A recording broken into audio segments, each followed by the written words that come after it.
বিসমিল্লাহির রহমানির রাহিম। আসসালামু আলাইকুম। আশা করি আল্লাহর অসীম রহমতে সবাই ভালো আছেন। আলহামদুলিল্লাহ। পরিস্থিতি যত খারাপই হোক, এখনও যেহেতু নিঃশ্বাস নিতে পারছি, আর আমরা তো তেমন কিছুই করতে পারছি না, তো সেই হিসেবে কিন্তু আলহামদুলিল্লাহ ভালো আছি। যারা অনেক বেশি কষ্ট করছেন, বিভিন্ন আন্দোলনে যোগ দিচ্ছেন, বা শহরের দিকে যারা থাকেন, ঢাকাতে থাকেন, তারা হয়তো বা আরও বেশি উপলব্ধি করতে পারছেন বর্তমান পরিস্থিতিটা। আমরা কিছুটা মোবাইলে দেখে, ফেসবুকে অথবা ইউটিউবে দেখে তারপর কিন্তু এর প্রতি আসলে তীব্র নিন্দা জানাই, অথবা বাচ্চাদের সাথে, ছেলেদের সাথে, ছেলে মেয়েদের সাথে, ছাত্রছাত্রীদের সাথে সহমত জানাই। তো এখানে আপনাদের ভাইয়া কিছু বাজার নিয়ে এসেছে, সেই বাজারগুলো আমি গুছিয়ে নিচ্ছি। বাজার ছিল না কয়েকদিন যাবত, কিন্তু আমি কিন্তু রান্নার প্রিপারেশন অলরেডি নিয়ে ফেলেছি সে বাজার নিয়ে আসার আগেই।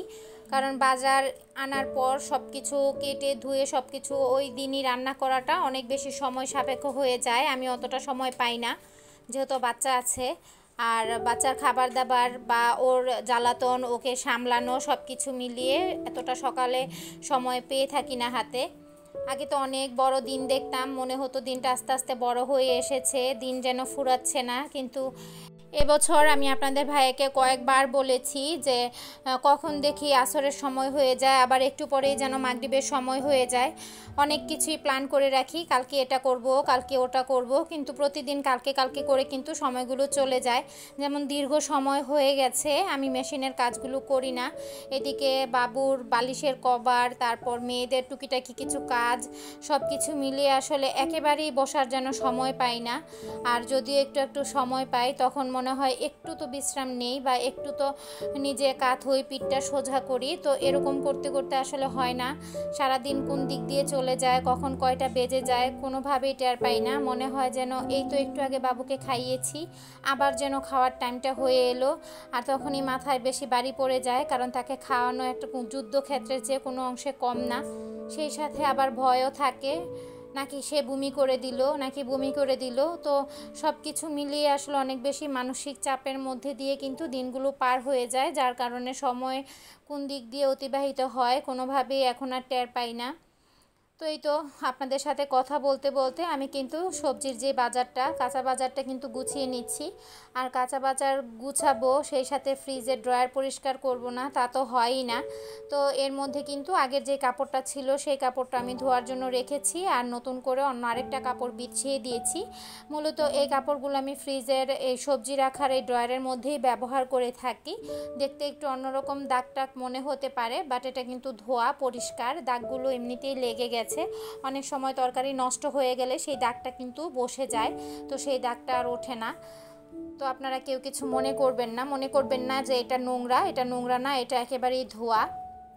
ধুয়ে শুকিয়ে নিয়েছি। তো এখন আমি সবগুলো বাজার রেখে দিচ্ছি, পলিতে করে রাখছি, কারণ এগুলো বেশি দিন যাবে না। যদি আপনারা অনেক দিন রেখে খেতে চান, তাহলে কিন্তু কাপড়ের যে শপিং ব্যাগগুলো আছে সেগুলিতে করে সবজি রেখে সংরক্ষণ করতে পারেন। এতে করে কিন্তু পলিতে রাখার চেয়ে একটু বেশি সময় পর্যন্ত সেটা ক্যারি করা যায়, মানে বেশি সময় পর্যন্ত রেখে খাওয়া যায়, নষ্ট হয় কম। যদিও তরকারিওয়ালা মামারা দিনরাত পানিতে যেন চুবাতেই থাকে তরকারিকে, বারবার দেখি যে তরকারির উপরে পানি ছিটাতেই থাকে, যাতে করে এটা তরতাজা মনে হয়, টাটকা লাগে দেখতে। সে কারণেই কিন্তু তরকারিটা আমরা বাসায় নিয়ে আসি টাটকা দেখে, কিন্তু সেটা আর কিন্তু 2-1 দিনের মধ্যেই নষ্ট হতে শুরু করে। এমনিতেই এই সমস্ত তরকারিগুলো পচনশীল, তো পচনশীল হওয়াতে কিন্তু এটা তাড়াতাড়ি পানির স্পর্শে এসে পচা ধরা শুরু করে। আর এর জন্যই কিন্তু একসাথে অনেক বেশি তরকারি আনাই না, কারণ দেখা যায় একসাথে এতগুলো তরকারি আনলে ফ্রিজ ভর্তি হয়ে যায় তরকারি দিয়ে। যেহেতু আমার ফ্রিজটা অর্ধেক অর্ধেক করে, চেম্বারগুলো অর্ধেক নর্মাল আর অর্ধেক ডিপ ড্রয়ার সিস্টেম, সে কারণে।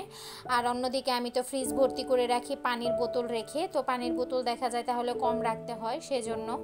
আজকে কিন্তু আপনাদের ভাইয়া মাছের বাজারও এনেছে, মাছও নিয়ে এসেছে, কিন্তু আমি মাছগুলো ফ্রিজে রেখে দিয়েছি। আমি আসলে এতগুলো মাছ একসাথে পারবো না, সময় করে পারবো না এগুলো কুটে ধুয়ে নিতে। আমি এক এক দিন করে ধুয়ে তারপর কিন্তু সেগুলো কেটে কুটে ধুয়ে তারপর ফ্রিজে রাখবো। তো আজকে এখানে আমি চিংড়ি মাছগুলো নিয়েছি, যেহেতু চিংড়ি মাছটা একটু সহজ, সময়ও কম লাগে আর তাড়াতাড়ি হয়ে যাবে সেজন্য। তো প্রথমেই কিন্তু চিংড়িগুলো আমি ভালো করে পানি দিয়ে 2-3টা ধোয়া দিয়ে নিব, কারণ চিংড়ি মাছ কাটার পরে আর ধোয়ার প্রয়োজন নেই। অনেক সময় দেখা যায় মাথার মধ্যে পেটের ভিতরে ডিম থেকে থাকে, সেগুলো কিন্তু কাটার পরে ধুলে পরে চলে যায়। সেই কারণে আমি আস্ত অবস্থায় চিংড়িগুলোকে সবসময় ভালোভাবে ধুয়ে নিই, কাটার পরে আর ধুই না।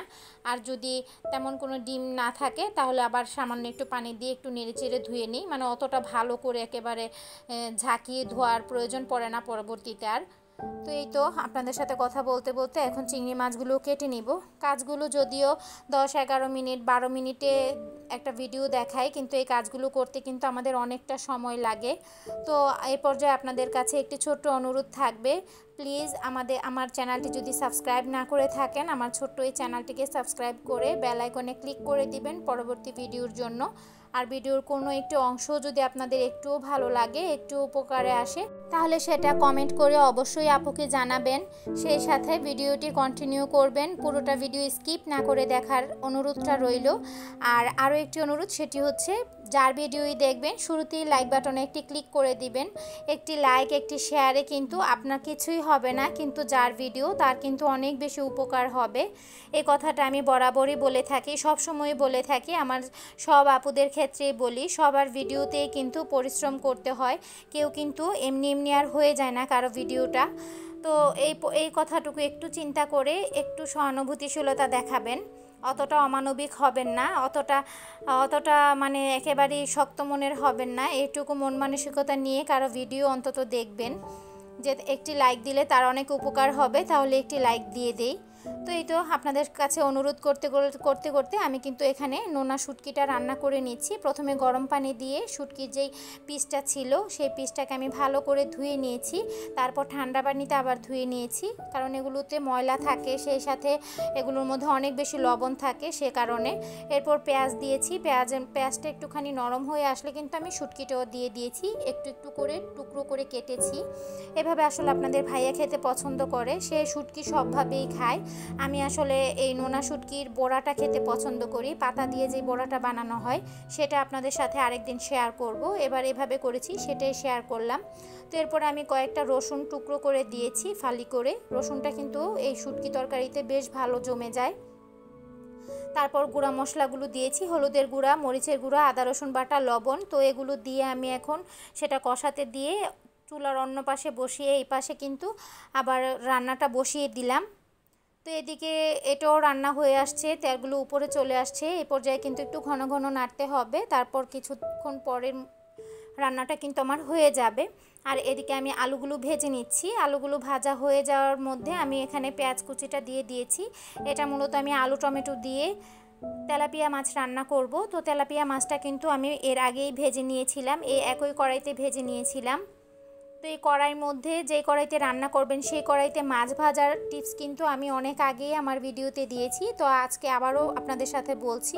কড়াইটা প্রথমে একেবারে ফুল হিটে বেশ কিছুক্ষণ জাল করে নেবেন যাতে করে ধোঁয়া উঠে যায়। এরপর এর মধ্যে তেল দিবেন, তারপর যে কোনো কিছু তেলটা গরম হলে দিবেন, দেখবেন যে খুব সুন্দরভাবে উঠে আসছে আর লেগে যাবে না।